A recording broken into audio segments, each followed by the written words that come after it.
everyone, and welcome back to the CLSR. And I'm your host, the counselor. Just want to let you people know you can get a hold of me at TheCounselor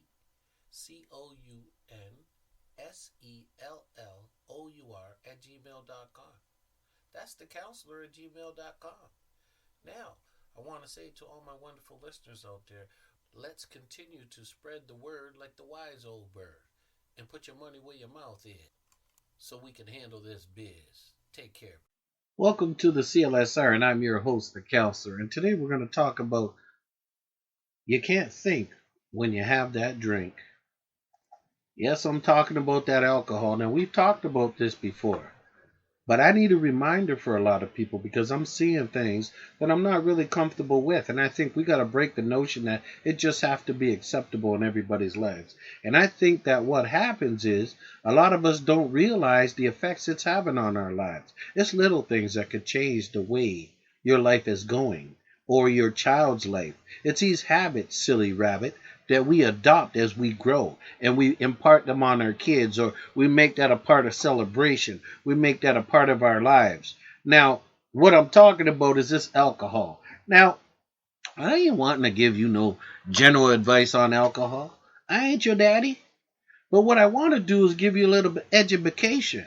And the reason why I'm trying to do that is because I think it's important. I want my listeners to be able to talk to young people, to tell them, sure, you might see people who are celebrating on this alcohol. However, there are different things that can happen when you have alcohol. And I think it's aware that you have this conversation. If not, pass this podcast on to a young person who's thinking that this is good for them in their lives. Because a lot of drinkers aren't thinkers. They don't understand the real impact that this alcohol is going to have. Oh, no, I'm not talking about the point to where you get drunk, act a fool, and it actually shows. I'm talking about the psychological and the physical effects on your brain, how it may drain that brain, alter that mood. Well, first of all, you need to understand that alcohol's impact on your body starts from the moment you take that drink, that first sip. See? While a lot of us have that occasional glass of wine with dinner, that's not considered a cause of concern. It's the cumulative effects of drinking wine, beer, or spirits that take its toll. And I know a lot of you have grown up with this little discriminatory comment. I know, trust me, black man knows. He knows exactly what a lot of you are saying, pointing them fingers. I've heard it. You know, a lot of them talk about, well, them First Nations, indigenous, they can't handle their alcohol. That's a discriminatory statement. But see, people like to point fingers and they make these assumptions, these bad, terrible assumptions, because guess what?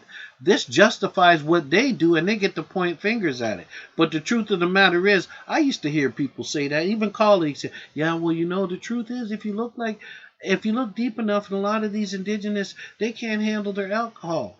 Well, the truth is, all of us can't help. It doesn't matter what culture.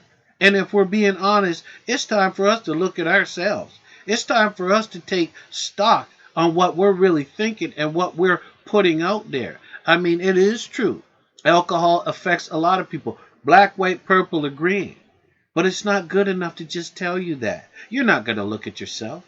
But if you see people falling or people celebrating it, that seems to be the issue in their lives, or they think that this has become commonplace and acceptable. Well, we got to think again, because it's not good enough to point those fingers. We got to point them back at you. And I don't care who you are, every culture, every ethnicity, everyone has had negative impacts from alcohol. And hey, it's in liquid form, but it is a drug. And this drug has done some deadly things. So what are some of the things that this drug has done to many of you? Well, first of all, you need to understand that the effects of alcohol could be shrinking brain. Long-term exposure to alcohol can shrink the frontal lobes of your brain. Then there are people who have blackouts. Alcohol can interfere with how your brain makes memories. It's possible to wake up with no recollection of what you did while you were drinking, even before you started having that nighttime drink. You didn't think, but then once you drank and you woke up the next day, you can't even remember what happened. You don't know what happened. Then there's also those people who are dependent on this alcohol. See, alcohol dependence varies from person to person, so it's hard to define. You may become physically dependent on alcohol if drinking alcohol starts to affect your ability to perform well in work, in school, right? In your relationships. That's when you're dependent. You know those people that don't really get drunk, but they're drinking every day, right? Through time, you're going to realize that they talk a lot of stuff too. You know what I mean? They get into those habits where they don't even realize they're repeating themselves and telling stories. There's also behavior changes. Alcohol can change your typical behavior and leave you without the mental clarity to make smart decisions. And it even gets worse. Oh, yes, it does. There's hallucinations for people with alcohol dependence. A sudden withdrawal may cause serious complications, including hallucinations, right? We start to see things that aren't there, and you didn't. It's alcohol. It's a drug. Slurred speech. You know it. You've all seen people slurred speech, and you're like, here, take some water. No, this is the problem. Slurred speech is one of the first symptoms of excessive alcohol consumption. And it does have those effects on your health, right? Heart damage. Chronic heavy drinking is one of the leading causes of cardiovascular disease. Liver damage. If you've had family members in your family who are heavy drinkers, you know this is a thing that goes. A lot of times it goes with later on in life, but it does go, right? The liver can only handle so much, but you give it because you want to feel good, right? You don't know how many livers can you have? Right? Chronic alcohol use can damage the liver and prevent it from properly removing harmful substances from your body. Have you heard about that pancreatitis? It's called pancreatitis, actually. Excessive alcohol consumption or abuse is a leading cause of chronic pancreatitis. All right? People say it differently. And then there's also those people, you didn't know this. You know those commercials where people are wearing those Depends, those diapers? Some of them think, oh, you're wearing a diaper because you're old. No, you're wearing a diaper half the time because you've been drinking and you can't really control it anymore. All right? And it causes diarrhea. But you won't stop drinking because you got a habit, silly rabbit. Frequent diarrhea. See, alcohol consumption can damage your intestines, which may lead to bouts of diarrhea or stomach pain. And see, if you won't give up that drink, you're going to stink. Sexual dysfunction, right? That's a problem for a number of people too. Men who have alcohol use disorder, or they're more likely to experience erectile dysfunction. Some people think that it doesn't. Sometimes it happens over time. Oh, you might be trying to fool little buddy down there, but that alcohol, eventually takes that sensation. And what about that infertility? Oh, ladies, you too. Over a longer period of time, drinking excessive amounts of alcohol may cause infertility. People say, oh, that's wacky. That's hoodacky. It's the truth. A lot of you don't realize that, but this alcohol, it can do many different things. Many, many different things. And some of the scariest is cancer. Chronic drinkers of alcohol are more likely to develop throat, mouth, esophagus cancers. Breast cancer is also more common in women who drink excessively. I said that. Breast cancer is also more common in women who drink excessively. The facts are the facts, and I'm going to let you know. Lung infections also. People who drink frequently have a hard time fighting off bacteria and viruses and are more susceptible to illnesses like tuberculosis or pneumonia. Fatigue, of course. Fatigue or feeling tired may be a sign of anemia, which is a possible complication of alcoholism.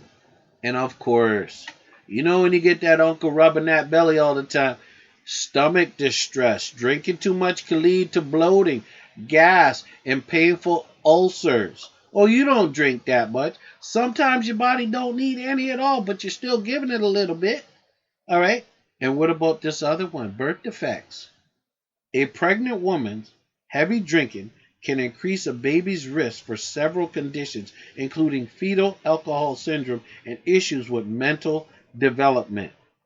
Oh, how many of your family members have come up with this little adage of, oh, girl, don't worry about it. Little glass of wine, that's good for the baby. Good for a baby? Please, The truth is it's not good for babies at all, alcohol. The truth is it's bad for babies. And what about those thinning bones? Drinking increases your risk of osteoporosis or thinning bones. Oh, yes, it does. It could even change your coordination. Too much alcohol can interfere with your coordination or your ability to balance or walk. See, when you drink, you're not coordinated, right? You're out there driving, you need some coordination. When you're walking, you give yourself away because you're not coordinated. It's clear that your alcohol can mess with your coordination. And there are some people, remember, alcohol evaporates, gets in them muscles, messes you up. Talking about them muscle cramps. People who drink often experience muscle cramping, weaknesses, and eventually muscle death. I said it, muscle death. You don't want to hear it, but it is true. Now, a lot of you are saying, well, I drink casually, and my doctor says. Well, the doctor will say, oh, a little bit of drinking is not bad for you. But the truth is, you don't know until it happens to you. You find yourself experiencing one of these effects from alcohol. Then it's most often too late. I can tell you all day about the effects, but that's not going to mean anything if we don't know why people are drinking. And I think it's important to understand the why. Too often we forget about the why. Some of you know the why, but you don't care about the why, right? Why everybody's doing it. That's why. It makes me feel good. That's why. Right? Some of you been drinking so long you don't even know what feeling good is. Right? So you keep on drinking. And you keep on stinking up your bed. And messing up your head. Right? This is what happens. And let's be clear on some of the reasons why people drink. Come on. There's a number of reasons. See, all human behavior has motivation behind it. And the motivations why people drink alcohol are quite interesting. They really are. Because alcohol is a beverage that's widely accepted in society. And everyone has a different experience with it. There are many reasons why people drink alcohol.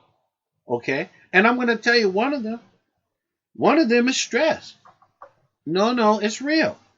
For some people, drinking alcohol is a way of relieving stress. The alcohol numbs them to the various stressors in their life, such as work, school, relationships, money.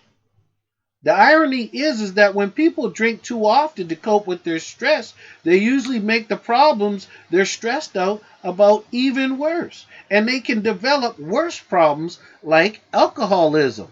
Because some of those stresses just don't go away. Some are here to stay. And so you think drinking is helping you cope. Meanwhile, that drinking has got you feeling good for the moment. Oh, I'm good. And you keep doing it. And you know what's funny? The government's going to help you do it. You got an alcohol building on every block, basically, in every neighborhood. So if you're feeling stressed, which they know you're going to do, you're going to resort to that. See, that's your little coping strategy. We'll help you with that.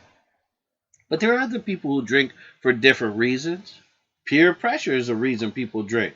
Many people drink because the people around them are drinking, and they might feel an indirect peer pressure to drink. So they aren't the odd one out, right?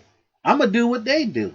Someone might feel obligated to drink when the rest of their coworkers are enjoying happy hour, for example, right? Direct peer pressure is even stronger, and it's when people are actively encouraging someone to drink. It can be very hard to say no to a drink when someone is pushing it in your face. And it's even harder for youth who are being ridiculed for not drinking, right? That's the truth. But I tell you right now, the more you say no, the better it is for you.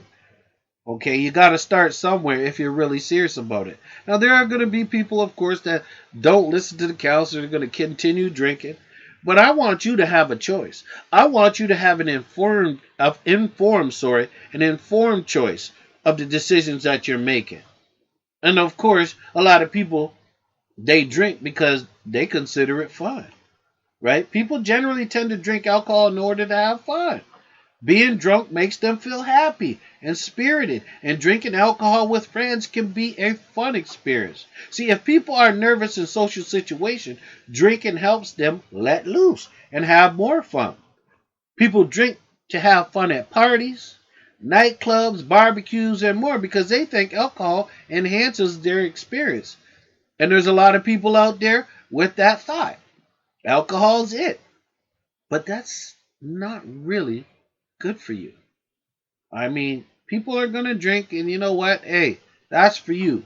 But these people who want to make rational decisions and want to live alcohol drug free, maybe you can listen to the podcast and pass it along and give yourself some choice and others some too.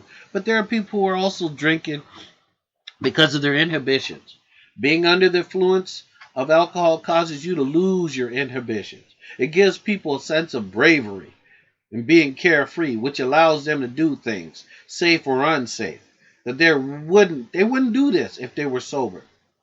If people are nervous or scared about doing something, they might drink alcohol to help them shed the inhibitions that are standing in their way. See, one of my concerns is people are using this alcohol to do things that they're not supposed to do, and that gives them an excuse.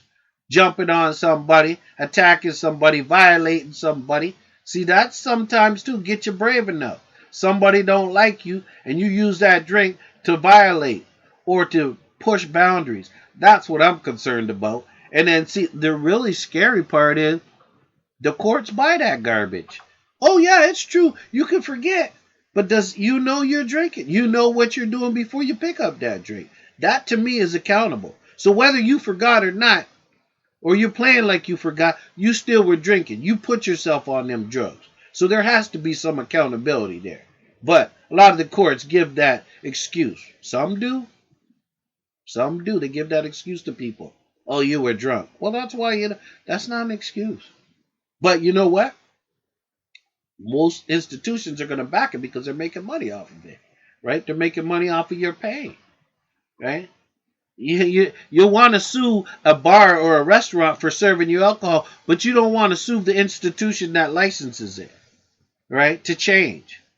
You see that it's out there on every block. You even see that now in 2021 that it's going in our grocery stores, right? Our kids could have access to it. It's less control.